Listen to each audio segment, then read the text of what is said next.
আসসালামু আলাইকুম ওয়া রাহমাতুল্লাহ। প্রিয় ভাই ও বোনেরা, আজকে আমরা একটি বিষয় নিয়ে আপনাদের সামনে হাজির হয়েছি, যেটার মূল বিষয় আপনাদেরকে সরাসরি বলে দেই যে মূর্খ স্ত্রী বা যারা অকল্যাণকর নারী তাদের 5টি লক্ষণ রয়েছে। যদি এই 5টি লক্ষণের মধ্যে একটি লক্ষণ আপনি যদি মহিলা হয়ে থাকেন তবে আপনার বা আপনার স্ত্রীর মধ্যে থাকে, তবে বুঝে নিবেন যে আপনার স্ত্রী বা আপনি একজন মূর্খ ও অকল্যাণকর নারী। তবে ভয় পাওয়ার কোনো কারণ নেই যদি এই লক্ষণগুলো থেকেও থাকে। আমরা এই নিরাময়ে বলে দিব ইনশাআল্লাহ। তবে আপনাকে একটি কাজ করতে হবে, যেটি হচ্ছে ভিডিওতে একটি লাইক করে দিন এবং সাবস্ক্রাইব করে মনোযোগ দিয়ে ভিডিওটি শেষ পর্যন্ত দেখুন, তবে কিছু বিষয় হলেও জানতে পারবেন। আর ভিডিওটি শেয়ার দিয়ে দিন আপনার পরিচিত কাউকে যার মধ্যে এই লক্ষণ পাওয়া যায়। যাই হোক প্রিয় দর্শক, আর কথা না বাড়িয়ে আজকের মূল বিষয়ে চলে যাই। তো প্রথমে মূর্খ স্ত্রীর প্রথম লক্ষণটি হচ্ছে যে নারী সবসময় নিজের প্রশংসা করে। অর্থাৎ যদি কোনো নারী সব বিষয়ে নিজেকে পারদর্শী বলে, মনে করেন যে কোনো ধরনের খাবার রান্না করল এবং যদি তার স্বামী তার খাবারের প্রশংসা করলো না, এতে তার স্ত্রী ক্ষুব্ধ হলো বা স্বামীর সাথে মনোমালিন্যতায় লিপ্ত হলো। এটাও একটা লক্ষণ। দ্বিতীয় যে লক্ষণটি সেটি হচ্ছে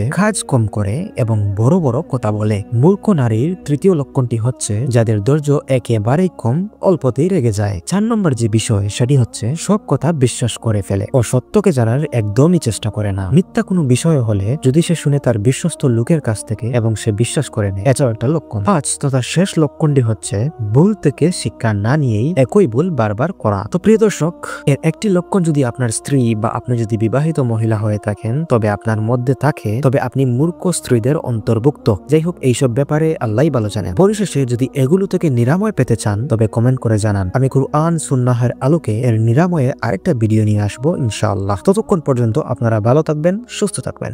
আল্লাহ হাফেজ।